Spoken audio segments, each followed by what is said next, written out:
Hello po mga kaibigan, mga kapatid. Nandito po ako ngayon sa Binita Street, Tondo, Manila. Ay nag-umpisa po ang sunog nung 2 AM po ng gabi. At hanggang umaga po ay dadambuhala po nga po yung sobrang lakas po ng apoy trinapik po ng mga bumbero dito po sa Tondo, Manila po.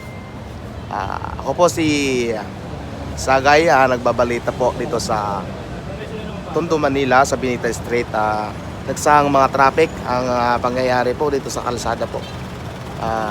Hindi po kayo tatantanan at serbisyong totoo po lamang at hindi po mapapagod ang tagabalita nyo na si Sagay, SG Sagay. Okay. Dito po yan po sa Tondo, Manila sa may Binita Street.